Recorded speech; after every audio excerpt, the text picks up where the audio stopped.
আসসালামু আলাইকুম। সকাল সকাল ঘুম থেকে উঠে বিছানাটা গুছাবো, তার মেয়ের জন্য পারলাম না, তাই রান্নাঘরেই চলে আসলাম। আমাদের বাসায় মেহমান আসছে, আমার ফুপি শাশুড়ি আর ফুপা শ্বশুর আসছে, সাথে তারা এই বড় বড় দুইটা ইলিশ মাছ নিয়ে আসছে। মাশাল্লাহ, মাছ দুইটা কিন্তু অনেক বড় ছিল, তাই একটাই আজকে রান্না করব আমি। এত দুষ্টুমি ভালো লাগে না। তুমি আজকে ফিশ দিয়ে ভাত খাবে? একটু খাও না ফিশ দিয়ে ভাত। পচা মেয়ে, পচা মেয়ে, এরকম করো কেন? আমি চলে যাই, চলে যাব। Tata, bye bye. আমাকে মারতে আসছি, আমাকে মেরো না তো বাবু। তোমার বালিশটা ফেলে দিলে এখন। বিছানা টিছানা সব তো এলোমেলো, তোমার জন্য গুছাইতেও পারি না।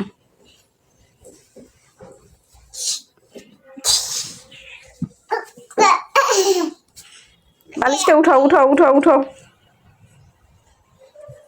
এই তো এই তো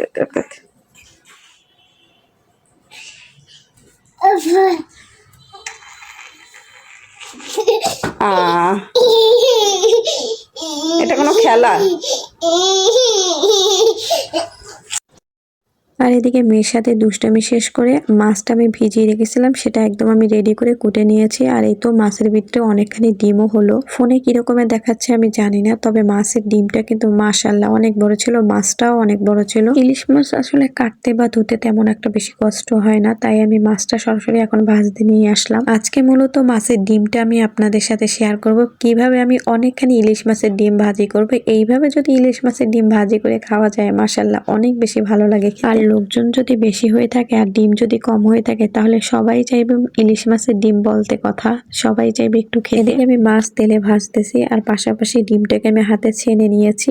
আজকে পেঁয়াজ দিয়ে ডিমটাকে আমি সুন্দরভাবে ভাজি করব। আমি জানি না এরকমের আরো কারা কারা খান, তবে আমার কাছে এরকম খেতে অনেক বেশি ভালো লাগে। ইলিশ মাছের ডিম দিয়ে কিন্তু বিভিন্ন ধরনের আইটেম করে খাওয়া যায়, পরে একসময় আপনাদের সাথে বলবো। তবে আমি এখানে পেঁয়াজটা খুব ভালোভাবে ভেজে নিব। ইলিশ মাছের ডিম ভাজি করতে কিন্তু তেমন কোনো মশলা বাড়তি কোনো কিছুই প্রয়োজন হয় না, শুধু কাঁচামরিচ আর পেঁয়াজ কুচি হলেই হয়ে যায়। রং আর ঝাল করার জন্য আমরা হলুদের গুঁড়া আর মরিচের গুঁড়া ব্যবহার করবো, আর এটাকে আমি একদম খুব ভালোভাবে কষিয়ে নিব। তবে ইলিশ মাছ আর ইলিশ মাছের ডিম যেভাবেই রান্না করেন, যেভাবেই খান না কেন, সবকিছুতেই অনেক বেশি স্বাদ নিয়ে আসে। আর হ্যাঁ, আমি কিন্তু আপনাদের কোনো রান্না শেখাচ্ছিও না, কোনো কিছু করতেছি না, আমি জাস্ট শেয়ার করলাম আজকে আমি কি রান্না করতেছি। আর কারা কারা আমার মতো এভাবে ডিম ভাজি করে খান। আমি যে কোনো মাছের ডিম এভাবেই রান্না করে খাই, তবে যেটাই যে ধরনের মশলা লাগে আর মাছের ডিমের এই পর্যায়ে আমি ডিমটাকে ভালোভাবে কষিয়ে একদম ঝুড়ো ঝুড়ো করে নিচ্ছি, কারণ অনেক সময় দেখা যাচ্ছে ডিম যখন আমরা গরম তেল বা পানির ভিতরে দিই তখন দলা পেকে যেতে চায়, এরকম করলে আর দলা পাকে। আর এই যে দেখুন মাছের ডিমটা একদম ঝুড়ো ঝুড়ো, এর ভিতরে আমার যতটুকু পরিমাণ পানি লাগবে আমি ততটুকু দিয়ে নিলাম। আর এই তো এখানে আমি মাছ ভাজি করার জন্য মশলাটা ভালোভাবে কষিয়ে একদম বসিয়ে দিলাম, আপনাদের দেখিয়েও দিলাম। এদিকে আমার মাছটা প্রায় হয়েও আসছে, তেমন আর কোনো ঝামেলা নেই। আর এদিকে আমার ডিম ভাজাও হয়ে গেছে।